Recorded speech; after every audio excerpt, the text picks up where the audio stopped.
લોકસભાની ચૂંટણીને અનુલક્ષી સઘન પેટ્રોલિંગ કરી રહેલી રેલવે પોલીસે નશીલા પદાર્થના જથ્થા સાથે 2 જણની ધરપકડ કરી છે. રેલવે પોલીસે આજે પેટ્રોલિંગ દરમિયાન પૂના એક્સપ્રેસમાં ઇન્દોરથી આવેલ એક મહિલા અને પુરુષની પૂછતાછ કરી હતી. સૌરાષ્ટ્ર તરફ જઈ રહેલા આ મહિલા અને પુરુષ પાસેથી પોલીસે બ્રાઉન સુગર તથા હિરોઈનનો જથ્થો મળી આવ્યો હતો.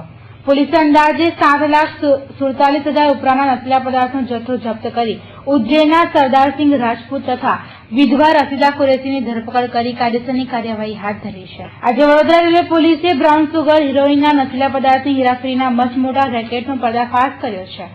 રેલવે ટ્રેન મારફતે નશાની હેરાફેરીનો ભાંડોફોડ થતા મોતના સોદાગરોમાં ફફડાટ ફેલાઈ ગયો છે.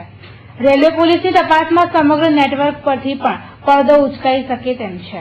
થેલીઓમાં પાવડર ભરેલો જણાયેલો એ પાવડર શંકાસ્પદ જણાતો એફએસએલ અધિકારીને બોલાવેલા અને એ અધિકારીએ પૃથ્થકરણ પંચો રૂબરૂ કરતો હેરોઈન અને બીજી ટૂર મળી 2 કિલો 790 ગ્રામ જે અંદાજિત બજાર કિંમત 7,54,000ની ગણાય એ મળી આવતો એમની પાસે પાસ પડેલ પ્રમાણ નહીં હોય એનડીપીએસ એક્ટ 8C20B 29 મુજબ 3068/14 થી વડોદરા રેલવે પોસ્ટેશન ગુનો આજરોજ દાખલ કરવામાં આવેલ છે. આગળની તજવીજ તપાસ ચાલુ છે.